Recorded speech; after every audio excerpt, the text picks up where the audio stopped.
옆으로 앞뒤로 인사했으면 좋겠습니다. 한 주간 평안하셨습니까?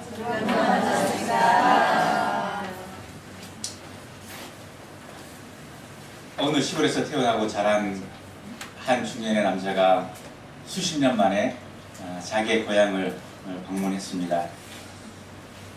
그가 살았던 집을 걸어가면서 예전에 개울가에 호두 몇 개를 심었던 것이 생각이 납니다. 그래서 그 개울가로 가서 과연 심었던 그 호두나무가 어떻게 되었을까 궁금해하면서 가보았습니다.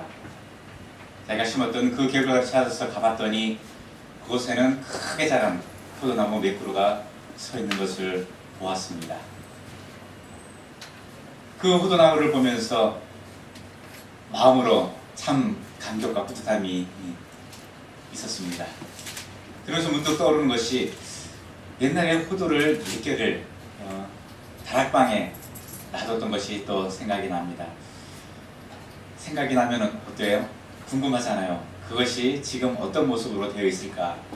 그래서 살던 집 그 다락방을 가보았습니다. 그래서 여기저기 뒤적여 보니까 그 호두를 찾을 수 있었습니다.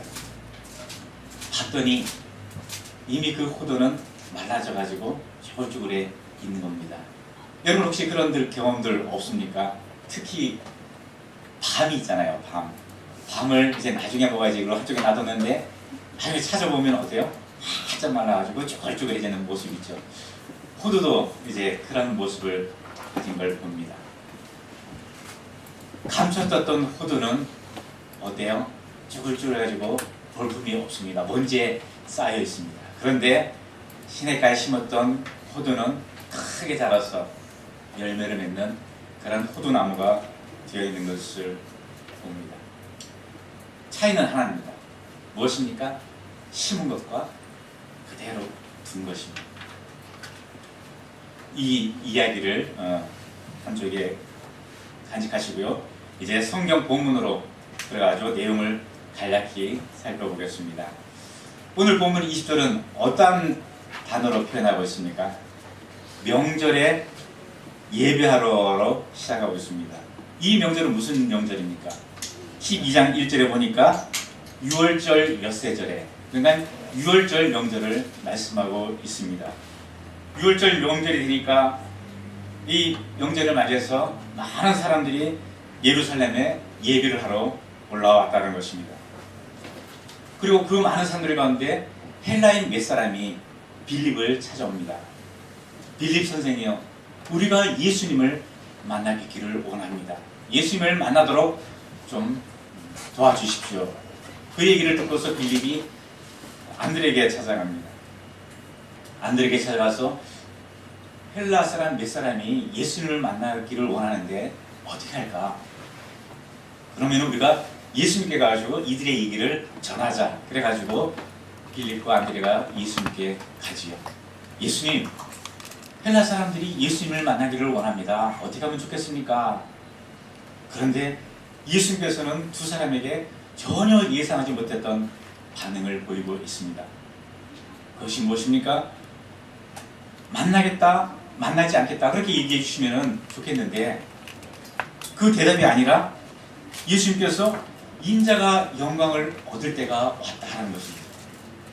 두 사람은 그 얘기를 듣고 그것이 무슨 말씀인지 전혀 모릅니다.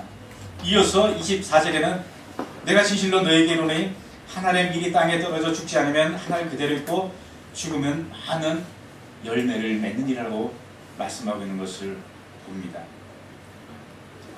맞습니다. 예수님께서 말씀하신 것이 자연의 이치로 보면은 당연합니다. 한 알이 땅에 심어져서 그것이 자라면은 열매를 맺는 것이고 그것이 심기지 않으면은 아무런 열매를 맺을 수 없는 것이 맞습니다. 그런데 빌립과 안드레가 원하는 답은 아니지 않았습니까? 하나의 작은 밀알이 땅에 심겨져서 겉에 싸고 있던 그것을 껍질을 벗어버리고 그 껍질이 썩어서 거름이 되면은 그 안에 있는 생명의 씨가 밖으로 나와서 어떻게 해요? 싹을 틔우죠. 또 그 싹이 점점점 자라서 열매 맺게 되는 모습을 보이지 않습니까? 그러나 그 밀 하나에 생명이 비록 있다 할지라도 그것이 죽어지지 않으면, 겉에 있는 것이 썩어지지 않으면 그 안에 있는 생명이 닿을 수 없다는 것입니다. 그래서 앞에서 소개한 것처럼 오랜 시간이 지났지만은 그대로 둔 호두는 하늘 그대로 있는 것이고, 심긴 것은 많은 열매를 맺을 수 있었다는 것입니다. 그렇다면 오늘 본문을 통해서 하나님의 미를 통해서 전해주고자 하는 그 의미가 무엇인가? 예수님께서 그 말씀하실 때는 이미 자신이 죽을 것을 마음에 두고 있었다라는 것입니다. 그 죽음이 어떤 죽음입니까? 하나님의 영광을 위해서 하늘에 썩어지는 미랄이 되어서 자신이 이 땅에 부여받은, 보냄받은 사명을 감당하는 예수님의 모습이 그 안에 담겨 있다라는 것입니다. 그것이 무엇입니까? 하나님의 영광을 위한 것입니다. 예수님께서는 하나님의 영광을 위해서 자신의 뜻을 포기하고서라도 하나님의 뜻을 따르는 그 모습을 보여주고 있다는 것입니다. 예수님 안에는 무엇이 있습니까? 생명이 있지요. 그러나 예수님이 천국에 보좌에 앉아 계실 때는 그 생명이 예수님께만 있었습니다. 그런데 예수님께서 하나님의 뜻을 따라서 이 땅에 오셨고 사람들의 죄 문제를 해결하기 위해서 십자가를 감당하셨죠. 그리고 땅에 묻혔습니다. 그랬더니 어떤 일이 생깁니다. 예수님의 살 가운데, 예수님의 부활 가운데 수많은 사람들의 생명이 거기에 포함되어 있는 것을 목도하지 않습니까? 예수님께서 십자가에 죽으시고 땅에 떨어져 죽으신 하나님의 미랄이 되자 예수님 안에 있던 그 생명의 씨앗이 이 땅에 생명 없이 살면서 아무런 소망 없이 살던 많은 사람들에게 생명을 공급하는 일로 나타났다는 것입니다. 많은 사람들에게 열매로 맺혔다는 것을 말씀하고 있는 것입니다. 그 생명은 또 사람들에게 어떻게 나타났습니까? 불안한 사람들에게 평안으로 찾아옵니다. 절망을 소망으로 변화시켰습니다. 죽음을 생명으로 바꾸는 결과를 나타냈다라는 것입니다. 예수님은 멸망해 가는 사람들에게 생명의 열매가 맺히도록 십자가에 죽으신 하나님의 미랄이 되셨고 그 하나님의 미랄을 통해서 영광을 얻을 때가 왔다라고 말씀해주고 있는 것입니다. 그 영광에는 놀라운 것이 담겨 있습니다. 한번 따라해 주시겠습니까? 영광을 얻으면은 희생이 있었습니다. 24절 그랬죠. 하늘의 밀이 땅에 떨어져 죽지 아니하면, 하늘의 밀이 땅에 떨어져 죽을 때야, 죽어야만이 많은 열매를 맺을 수 있습니다. 호두를 심을 때 이 호두가 잘 자라서 많은 열매를 맺히기를 원하는 그런 마음을 담고서 심지 않습니까? 여러분 혹시 집에 가실 수가 있습니까? 혹시 요즘 많이 방울토마토를 심더라고요. 저희 집 앞에도 텃밭들이 있는데 거기에 방울토마토는 사실은 없는 고랑이 없는 것 같아요. 저희 집 베란다에도 방울토마토가 있습니다. 주렁주렁 많이 달려 있습니다. 요즘은 한 이틀에 한 번씩 한 3개 정도씩 따가지고 저와 아내와 서진이 참 은혜롭게 3사람이 있어서 3개 해가지고 하나씩 나눠 먹고 있습니다. 그 방울토마토를 먹으면서 그 자라는 그 빨갛게 변화되는 그 과정이 참 좋고요. 또 따먹는 그 맛이 얼마나 큰지 모르겠습니다. 우리가 뭔가를 심으면 꽃을 심어도 그렇고 그것이 자라서 기쁘게 되는, 또 맺혀가는 그런 것들을 기대하는 그런 마음을 가지고 하지 않습니까? 마찬가지로 그 하나님의 밀 역시 앞으로 얻게 될 수많은 열매를 기대하고 정성껏 심기운 것이라는 겁니다. 그 밀이 땅에 떨어지자, 심기우자 놀라운 일이 일어납니다.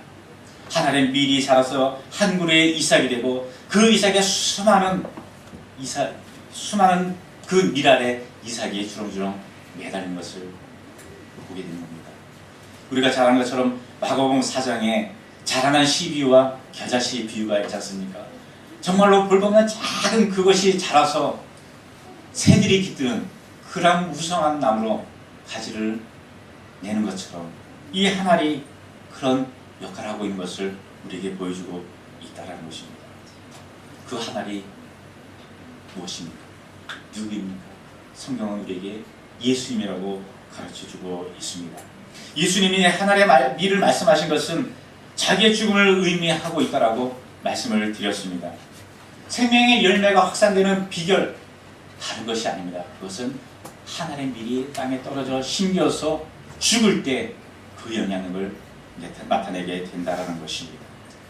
그것 외에는 다른 어떠한 비결도 없다라는 것입니다. 그 생명의 열매가 이 세상에서 죽어가는 사람들에게 계속해서 맺히기 위해서는 예수님이 반드시 죽는 길밖에 없었다라는 것입니다. 예수님이 희생하신 그 모습을 이사야서 53장 5절은 그렇게 말씀하고 있지요. 우리의 허물과 죄악을 위해서 우리의 허물과 죄악을 없애주시려고 우리를 대신해서 찔리시고 상하셨다라고 말씀합니다. 우리의 평화와 그리고 우리의 나음을 위해서 치유를 위해서 대신 징계를 받으시고 채찍을 맞으셨다라고 표현하고 있습니다. 그래서 십자가는 우리를 위해서 대신 희생하신 예수님의 가장 사랑을 잘 표현해주고 있는 것이라는 겁니다. 저는 군대에서 비행기를 타고 낙하산을 메고 뛰어내리는 그러한 부대에서 군생활을 했습니다. 하루는 훈련 중에 그 군장이라 그러죠. 큰 배낭을 메고 이제 비행기에서 뛰어내렸는데 그만 잘못해가지고 땅에 떨어지면서 허리를 뜨끔했어요. 그 당시에는 이제 빨리 그 모이는 장소로 가야 되니까 아픔을 이끌고서 갔는데 그 여파가 오더라고요.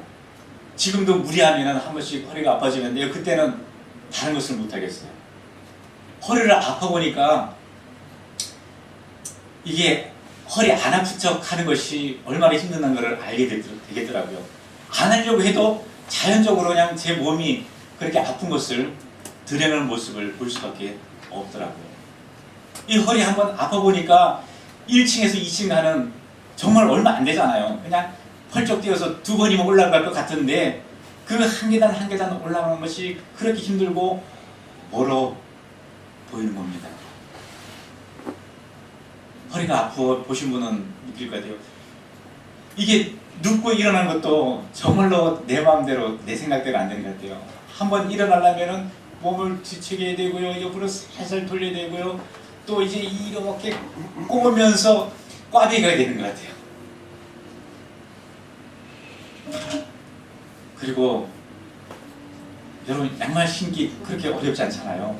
그냥 한번 숙여서 신으면 되는데 그 양말 한번 신으려면 한 10리를 가야 되는 것 같아요. 그렇게 어렵더라고요. 아파 보니까 그런 사람들을 알게 되더라고요. 그러다 보니까 아파하시는 분들의 심정을 조금은 알게 되더라고요. 예수님께서 그러셨다는 겁니다. 우리의 아픔에 비교할 수 없는 그 아픔을 예수님께서는 다 담당하셨다는 것입니다. 그래서 우리는 예수님께 반응을 해야 됩니다. 어떤 반응을 해야 됩니까? 주님의 그 사랑과 희생에 늘 감격과 감사로 살아야 한다는 것입니다. 그리고 예수님께서 희생하시면서 우리에게 말씀하신 것이 있습니다. 우리에게 부탁하신 것이 있습니다. 무엇입니까? 사명의 길을 살라는 것입니다. 내가 간 그 길을 너희도 따라오라고 말씀해주고 계신 것입니다. 우리는 주님께서 주신 새 생명을 누려야 합니다. 그리고 또 다른 생명을 우리는 잉태해야 합니다. 예수님의 십자가를 자랑하고 예수님을 따르는 제자로서의 삶을 우리는 살아야 할 의무가 있다는 것입니다. 재미있는 비유가 있습니다. 돼지와 암소가 얘기를 합니다. 돼지가 그동안 쌓인 불만을 털어놓습니다. 암소야, 암소야, 나는 죽어서 사람들에게 등심도 주고 안심도 주고 목살도 주고 삼겹살도 주고 심지어는 다리까지 먹거리로 주는데 왜 사람들은 나보다 너를 더 좋아하지? 암소가 씩 웃으면서 얘기합니다. 돼지야, 내가 그 이유를 알려줄까?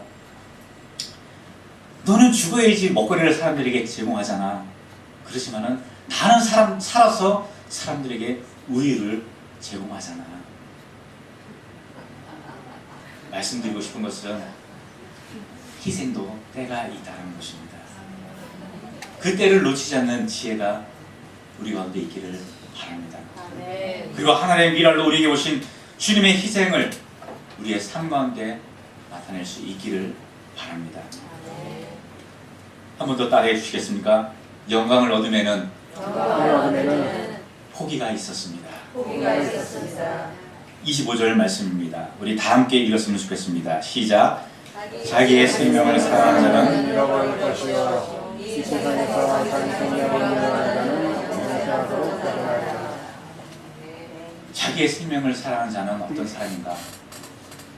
그것은 집착하는 사람을 가리킵니다. 사람들은 본능적으로 자기 집착에 있습니다. 집착이 무엇입니까? 어떤 것에 계속해서 얽매이고 마음을 뺏기면서도 버리지 못하고 매달리는 것입니다. 건강 문제를 예로 한번 들어볼까요? 오해하지 마시고 들었으면 좋겠습니다. 사람들은 일반적으로 건강하게 살기를 원합니다. 그건 모든 사람들의 일반적인 보편적인 모습입니다. 저보다 더 잘 아신 것처럼 여러분들은 일본에서 어느 시점이 되면은 다이어트에 대한, 건강에 대한 붐이 일어나는 것 같습니다. 제가 왔을 때 있었던 것은 캐베츠, 양배추 다이어트가 있었습니다. 식후 공복에 양배추를 먹으면은, 캐베츠를 먹으면은 이게 좀 포만감이 있어서 다른 음식을 덜 먹게 되기 때문에 다이어트가 된다. 그래가지고 한때 그 다이어트가 유행했던 적이 있었습니다. 그리고 또 한때는 황제 다이어트라 그래가지고 이 과일만 먹으면서 이제 다이어트 하는 겁니다. 과일만 먹다 보면은 그 안에 있는 것들이 쭉 빠져가지고 저절로 다이어트가 된다. 그래가지고 그 다이어트 방법을 했던 것을 들었습니다. 방울토마토가 좋다 그러면 어때요? 그러면은 방울토마토 그 가격이 쑥 올라갑니다. 블루베리가 좋다 그러면은 그 다음에 마트에 가면은 블루베리를 구경할 수가 없어요. 비타민C가 좋다 그러면은 약국에 비타민C를 찾아보기가 어렵습니다. 물론 일부의 사람들이지만은 그들의 이야기지만은 건강에 좋다 그러니까 모든 다양한 것들을 구입을 해가지고 쌓아놓고 섭취하는 것을 봅니다. 왜요? 생명에 대한, 건강에 대한 집착이 그만큼 강하다는 것입니다. 그건 관리하는 차원이 아니라, 유지하는 차원이 아니라 집착의 차원이라는 것을 말씀드리고 있는 것입니다. 예수님은 자기 생명을 사랑하는 자는 잃어버릴 것이라고 말합니다. 이것은 본능적인 집착을 버리라고 말씀하는 것입니다. 포기하라고 말씀해 주는 것입니다. 잃어버릴 것이라는 것은 계속적으로 잃어버리는 상태를 말합니다. 한번 잃어버린 것이나 그 잃어버림이 계속해서 이어져 간다는 것입니다. 그것은 결국 자신을 파멸로 이끄는 것이기 때문에 포기하라고 말씀하고 있다는 것입니다. 예수님께서 생명에 대한 집착을 갖고 계셨습니까? 성경이 보여주신 것은 그 생명의 집착을 포기하셨던 것을 보여주고 있습니다. 기꺼이 포기하셨고 하나님의 뜻을 이루시고 우리에게 영원한 생명을 주시고자 자기를 포기하신 모습을 성경 본문을 통해서 우리에게 나타내주고 있습니다. 자기의 뜻을 포기하는 게 쉽습니까? 여러분의 뜻을 포기하는 것이 결코 쉽다고 생각합니까? 예수님은 자신의 뜻을 포기하셨습니다. 편안함을 포기하셨습니다. 부유함을 포기하셨습니다. 충분히 얻을 수 있는 그 명예도 포기하셨습니다. 마지막에는 생명까지도 포기하셨다는 것입니다. 그랬더니 어때요? 빌보서 2장 9절에 하나님께서 예수님을 지극히 높여서 모든 이름 위에 뛰어난 이름을 주셨다라고 기록하고 있는 것을 보게 됩니다. 기억해야 됩니다. 하나님의 뜻, 하나님의 생각이 중요하다는 것입니다. 내 것이라는 것에 매였던 집착을 포기할 때 우리는 더 많은 것을 얻게 될 것이라는 것을 알고 있습니다.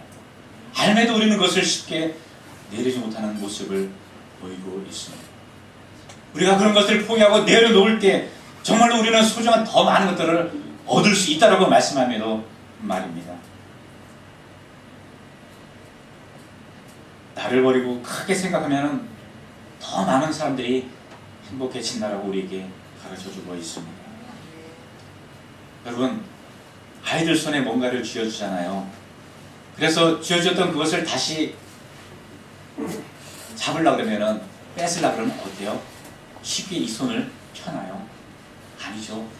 더 꼭 움켜집니다. 절대로 안 뺏기려고 더 아둥바둥하는 모습을 보입니다. 혹시 우리의 모습이 그렇지 않습니까? 사람들 역시, 성인들 역시 사람들은 손에 쥔 것을 뺏길까봐 똑똑 쥐고 포기하려고는 하지 않는 모습이 있지는 않느냐 말입니다. 우리의 구원을 위해 최고의 것을 포기하신 하나님은 오늘도 포기할 수 있는, 포기하겠다라고 말하는 그 사람을 찾고 계시다는 것입니다. 사랑하는 여러분, 예수님을 따라 하나님의 뜻에 합당하게 기꺼이 포기할 수 있게 되기를 바랍니다. 본능적인 자기 집착에서 벗어나서 주를 위해서 기꺼이 내 것이라 여기는 것들을 포기할 수 있는 그 믿음을 우리 모두가 소유할 수 있기를 주님의 이름으로 축복합니다. 마지막 세 번째입니다. 한 번 더 따라해 주시면 감사하겠습니다. 영광을 얻으면은 섬김이 있습니다. 마가복음 10장 45절에서 예수님은 인자가 온 것은 섬김을 받으려 함이 아니라 도리어 섬기려 하고 자기 목숨을 많은 사람의 대속물로 주려 함이라고 말씀하고 있습니다. 반복해서 말씀드립니다. 예수님은 생명을 내어주시면서까지 우리를 섬겨주셨습니다. 예수님은 하나님의 미랄이 되어 죽어주심으로 많은 열매를 거두게 하는 그 비전을 바라보시면서 섬겨주셨다는 것입니다. 하늘의 밀이 땅속에 들어가면 먼저 자신을 거름으로 만들어야 합니다. 우리 주위에 있는, 내 둘레에 있는 그 껍질을 다 벗겨서 그것을 거름화시켜서 그 속에 있는 건강한 생명이 움틀 수 있도록 만들어야 한다는 것입니다. 자신을 내어주는 헌신과 섬김이 따를 때 비로소 생명이 태어난다는 것입니다. 이것은 산모들이 가장 잘 알고 이해하시리라고 생각합니다. 자녀들 태해두고 출산하기까지 얼마나 지극정성으로 살핍니까? 수많은 헌신이 동반된 그 이후에야 그 생명이 세상 가운데 나오게 되는 것입니다.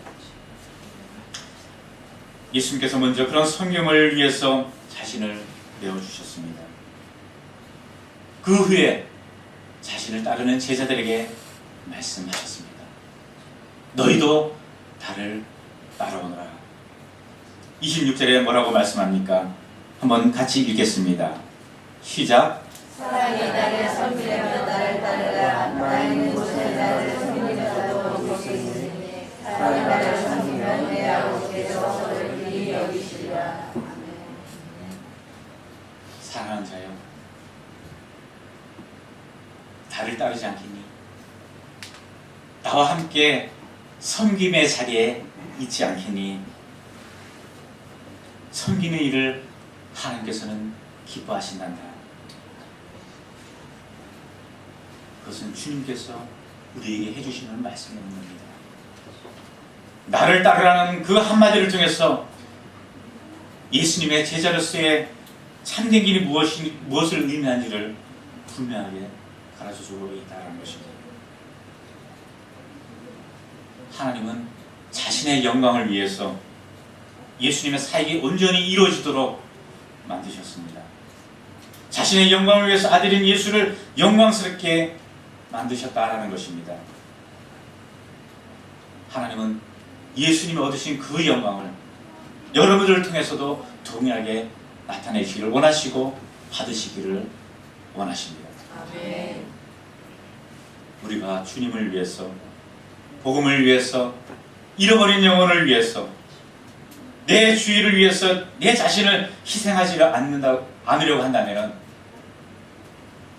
우리를 통한 어떠한 성령도, 어떠한 생명도, 어떠한 열매도 얻을 수 없을 뿐만 아니라 세상에서 어떠한 그리스도인으로서의 영향을 나타낼 수도 없다는 것입니다.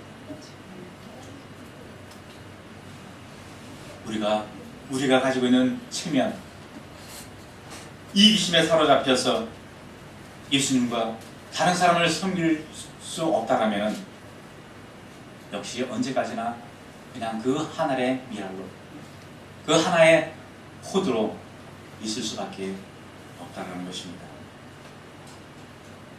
그러나 예수님께서 우리에게 보여주셨던 것처럼, 예수님께서 행하셨던 것처럼 우리가 예수님을 본받아서 하나님 나라 확장을 위해서 나 자신을 희생한다면, 내 자신을 포기한다면, 내가 정말로 소중하게 여기는 그 가치를 과감하게 버린다면,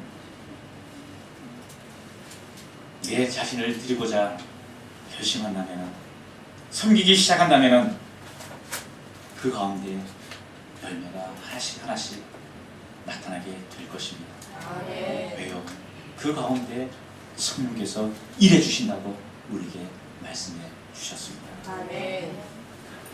여러분을 통해서 많은 사람들에게 구원의 은혜가 흘러가게 되기를 주님의 이름으로 축복합니다. 아멘. 많은 사람들이 여러분을 인해서 행복해지는 그날을 바라보기를 소망합니다. 아멘.